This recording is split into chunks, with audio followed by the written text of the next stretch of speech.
Hello student, आज हम class 11वीं अर्धवार्षिक परीक्षा 2024-25 का भूगोल का पेपर देखने वाले हैं। प्रश्न संख्या 1, निम्नलिखित में से किस विद्वान ने भूगोल शब्द का प्रयोग किया? इरेटोस्थनीज ने। प्रश्न संख्या 2, निम्न में से कौन सा तत्व वर्तमान वायुमंडल के निर्माण व संशोधन में शामिल नहीं है? विभेदन शामिल नहीं है। प्रश्न संख्या 3, एक गहरी घाटी जिसकी विशेषता सीढ़ीनुमा खड़ी ढाल होती है किस नाम से जानी जाती है? कैनियन के नाम से जानी जाती है।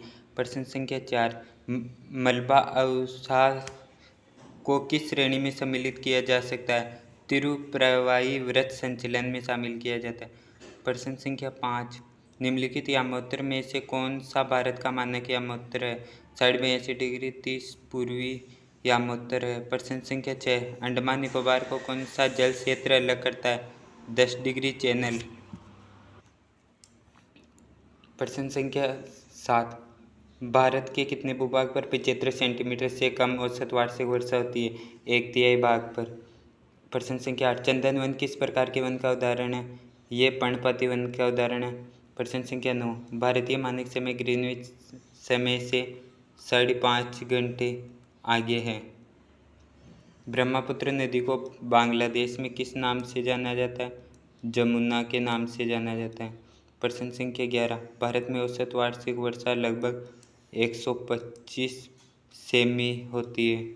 प्रादेशिक भूगोल का विकास जर्मन भूगोलवेत्ता कार्ल रिटर द्वारा किया गया। प्रश्न संख्या 13, जीपीएस का पूरा नाम लिखना है। जीपीएस का पूरा नाम ग्लोबल पोजिशनिंग सिस्टम। प्रश्न संख्या 14, मलबा हिमस्खलन किसे कहते हैं? प्रश्न संख्या 15, हिंद महासागर में स्थित कोई 2 द्वीपीय देशों के नाम लिखना है। श्रीलंका और मालदीव। प्रश्न संख्या 16, बांगर किसे कहते हैं? पुरानी जलोढ़ मृदा को बांगर कहते हैं। प्रश्न संख्या 17, दक्षिण भारत की 2 नदियों के नाम बताइए जो अपना जल अरब सागर में डालती है। नर्मदा और तापी। जलग्रहण क्षेत्र से क्या अभिप्राय है?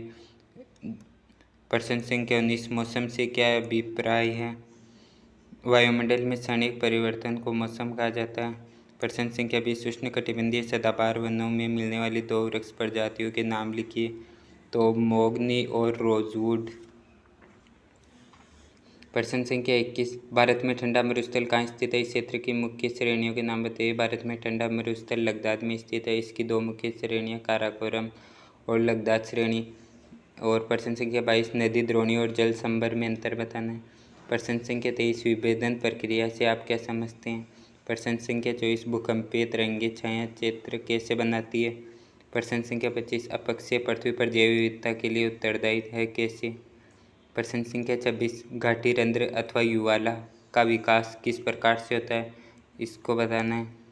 प्रश्न संख्या 27, वायुमंडल से आप क्या समझते हैं? प्रश्न संख्या 28, वे कौन से कारक हैं जो पृथ्वी पर तापमान के वितरण को प्रभावित करते हैं? जैसे समुद्र से दूरी, ऊंचाई आदि कारक तापमान को वितरण को प्रभावित करते हैं। प्रश्न संख्या 29, भूविक्षेपी पवनें क्या हैं? कैरियोलस बल के कारण जो भूमि के समांतर चलने वाली पवनों को भूविक्षेपी पवन कहते हैं। सापेक्ष आर्द्रता किसे कहते हैं?